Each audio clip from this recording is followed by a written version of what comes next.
Welcome back. Vedakumar గారు, quit Telangana అనే అంశానికి సంబంధించి పూజ బాబుజీ ఇచ్చిన స్ఫూర్తికి, క్విట్ ఇండియా స్ఫూర్తికే విరుద్ధం అంటూ ఉన్నారు పరకాల ప్రభాకర్ గారు. అదే ప్రభాకర్ గారు నమస్కారంతో స్టార్ట్ చేసి ఎండింగ్కు మీరు టైం తీసుకుంటున్నా ఆగకుండా ఆయన ఆల్మోస్ట్ ఛాలెంజ్ వరకు వెళ్ళిపోయినాడు. కానీ మాట్లాడడంలో వేదకుమార్ ఏదో కన్ఫ్యూజన్ అనే విషయం నన్ను అనాలిసిస్ చేస్తుంది మీరు విలువల విషయం ఏంటి స్ఫూర్తికి విరుద్ధం. ప్రభాకర్ గారు కొద్దిగా ఆ విషయాన్ని పాయింట్స్ మీద ప్రజలు మనల్ని చూస్తున్నారు, మనం ప్రజలకు బాధ్యత వహించాలి. మనం ఒక ఛానల్ డిస్కషన్ అవుతున్నప్పుడు అయితే ఈ ప్రజల యొక్క ఆకాంక్ష అని చెప్పినాం. మనం ఆకాంక్ష చెప్పిన తర్వాత వారు ఎవరిని వెళ్ళమంటారు ఏంటి అనేది అన్ని రకాల ఉద్యమాలు జరిగినాయి, ప్రాణ నష్టం జరిగింది. అయితే మాకు వనరులు దోచుకున్నారని చెప్పినాం. ప్రజాస్వామ్యబద్ధంగా శాంతియుతంగా జరిగింది ఎంటైర్ ఉద్యమం. ఈ క్రమంలో ఆంధ్ర రాయలసీమ ప్రాంత ప్రజలకు తెలంగాణ ఉద్యమకారులు, ఉద్యమ సంఘాలు వ్యతిరేకం కాదు.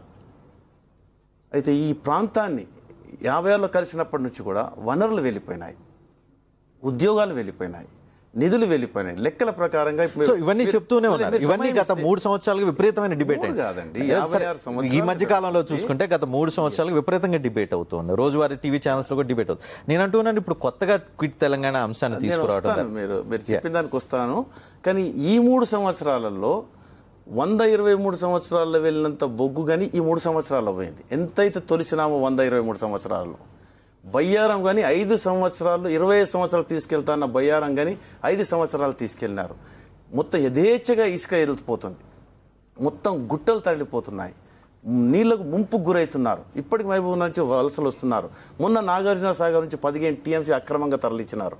మెడికల్ కాలేజ్, భారతదేశంలో ఉన్న ఉస్మానియా మెడికల్ కాలేజీకి 8 హాస్పిటల్స్తో ఉన్న మెడికల్ కాలేజ్ భారతదేశంలో ఏకైక మెడికల్ కాలేజ్.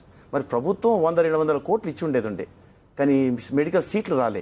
ప్రైవేట్ కాలేజీ కొన్ని ఇచ్చారు తప్ప దీనికి ఇవ్వలేదు. ఇంత భయంకరంగా తెలంగాణకు అన్యాయం, విచక్షణ జరుగుతుంటే మా ప్రాంతాన్ని మేము పాలించుకుంటాం, మా ఆత్మగౌరవం అని చెప్తున్నాం. ఇన్నిటికి మేము గురైనాము, వలసలు పోయినాము. 20,000 కోట్ల యొక్క భూమిని ప్రభుత్వము 2-3 సంవత్సరాల క్రితం అమ్ముకున్నది. రాష్ట్ర ప్రభుత్వం హైదరాబాద్ చుట్టూన్న ఓన్లీ భూమి మాత్రమే. ఎంతోమంది నిర్వాసితులైనారు.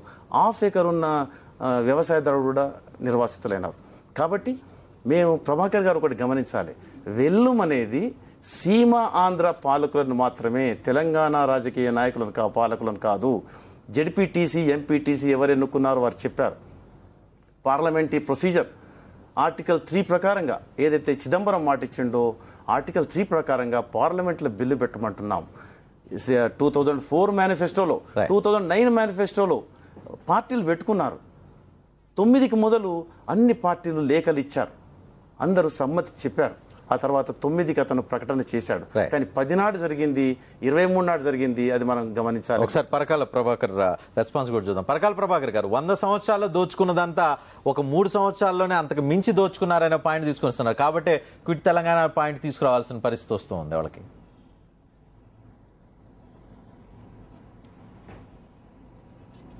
ఏమంటే ఆయన మాటమాటికి అలా అంటూ ఉంటే అది నిజం అనుకుంటున్నారు.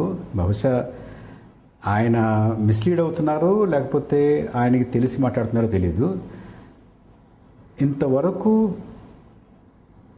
1956లో ఆంధ్రప్రదేశ్ రాష్ట్రం ఏర్పడిన తర్వాత ఏ ప్రాంతంలో ఎటువంటి అభివృద్ధి జరిగింది అనేది కనుక నిక్కచ్చిగా లెక్కలు తీస్తే